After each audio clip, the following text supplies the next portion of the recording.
जब इस्लाम धर्म में यह कहा जाता है कि पैगंबर मोहम्मद साहब ने यरूशलेम में अपने बुराक घोड़े से जन्नत की यात्रा की थी, जब वो जन्नत की तरफ गए थे, या ईसाई धर्म में यह कहा जाता है कि अपनी मृत्यु के 3 दिन बाद ईसा मसीह फिर से जीवित हो गए थे और इसके 40 दिन बाद वो स्वर्ग में चले गए थे, तब इन कहानियों को कोई भी काल्पनिक नहीं बताता और इन्हें पौराणिक कथा भी नहीं बताया जाता।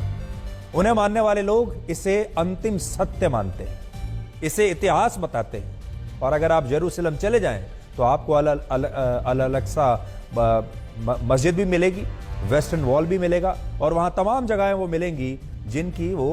पूजा करते हैं। लेकिन जब हिंदू धर्म में भगवान राम और भगवान कृष्ण के अस्तित्व की बात की जाती है तो उनके जन्म को एक पौराणिक कथा बताकर यह कहा जाता है कि भगवान राम और भगवान कृष्ण असल में थे ही नहीं, ये सिर्फ एक काल्पनिक पात्र हो सकते हैं या फिर ये एक पौराणिक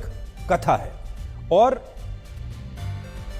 ये जो बात है, अगर आप देखेंगे क्रिश्चियनिटी में आपको ऐसे कोई लोग नहीं मिलेंगे जो कि अपने ही आस्था पर, अपने धर्म पर इस तरह सवाल उठाते हो।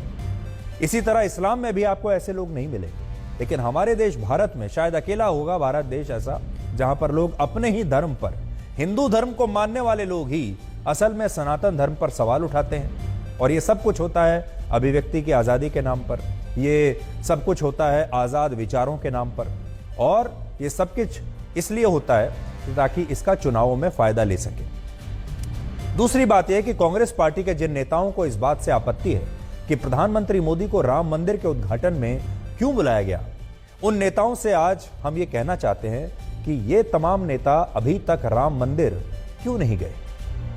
सोनिया गांधी, राहुल गांधी, प्रियंका गांधी वाड्रा और यहां तक कि कांग्रेस पार्टी के मौजूदा अध्यक्ष मल्लिकार्जुन खड़गे ने आज तक अयोध्या में राम मंदिर के दर्शन क्यों नहीं किए। उन्होंने राम मंदिर बनाने में तो कोई रोल नहीं निभाया, लेकिन एक बार जब राम मंदिर का निर्माण शुरू हो गया तब तो राम मंदिर जा ही सकते थे। और राम किसी एक पार्टी के नहीं है, राम किसी एक विचारधारा के लोगों के नहीं है, राम सबके हैं, राम पूरे देश के हैं, राम पूरे भारत के हैं।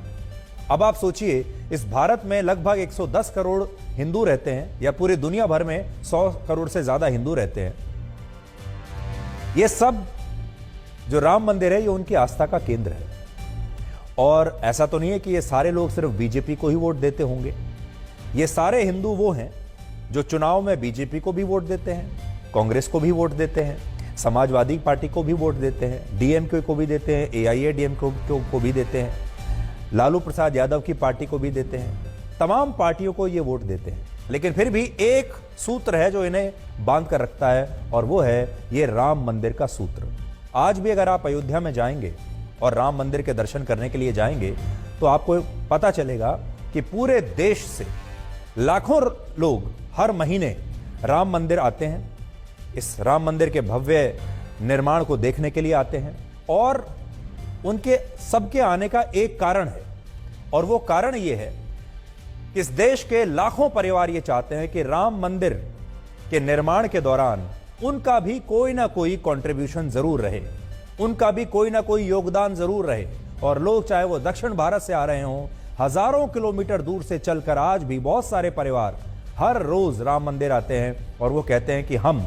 राम मंदिर पर हम भी एक ईंट अपने हाथ से लगाना चाहते हैं, हम भी कोई ना कोई जो भी योगदान वो दे सकें हम देना चाहते हैं, क्योंकि ये राम मंदिर उनकी आस्था का केंद्र है। और ये सब लोग अलग अलग विचारधारा, अलग अलग पार्टियों के समर्थक हैं, अलग अलग पार्टियों के वोटर हैं। इसलिए